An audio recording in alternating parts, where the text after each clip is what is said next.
Jonathan Lee Riches investigates suspect Christopher Preciado arrested in connection with the murder of Savanah Soto and the murder of her boyfriend Matthew. Police have recovered the murder weapon. It's a gun. They just announced that today. I want to share with you a clip of the police sharing that they found the murder weapon. The final piece of information I have for you is that the gun believed to be the murder weapon has been recently recovered from the suspect's home, and we'll share that with you. For the gun that was recovered at the suspect's home, have you guys done any tests, run ballistics on the gun to see if there has been any other connection to crimes? I will just say that we believe it's the gun that was used in the murder. As far as the testing and the ballistic results go, I'm not sure quite what they have yet. Now, I think that's a big deal, folks. They found the murder weapon inside the home where Christopher lived with his dad, Ramon. Ramon is also arrested, charged with abusing a corpse. If you find the murder weapon inside a home of a suspect, I think that's the nail in the coffin. Do you think, or do you not think it doesn't matter? I think it's a big deal.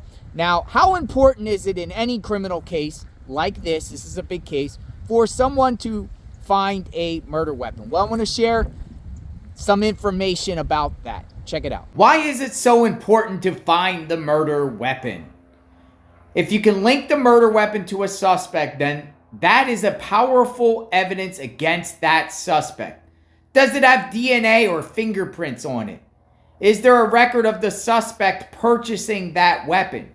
Is the weapon found on the suspect's property or someplace that you can prove the suspect went to? Did the suspect go to lengths to acquire that specific weapon, or did they find it at the scene? All of these facts can help investigators find further leads on the case. In some cases, they can disprove certain theories about a crime. So yes, it's important to find a murder weapon. Big deal, folks. Or is it not? Do you think it's not? Let me know what you think. So, DNA, his DNA, Christopher's DNA on it, maybe Ramon's DNA on it to, get him involved, or someone else, because that same press conference they were saying possibly a third person involved here. We talking about the mother, Myrta,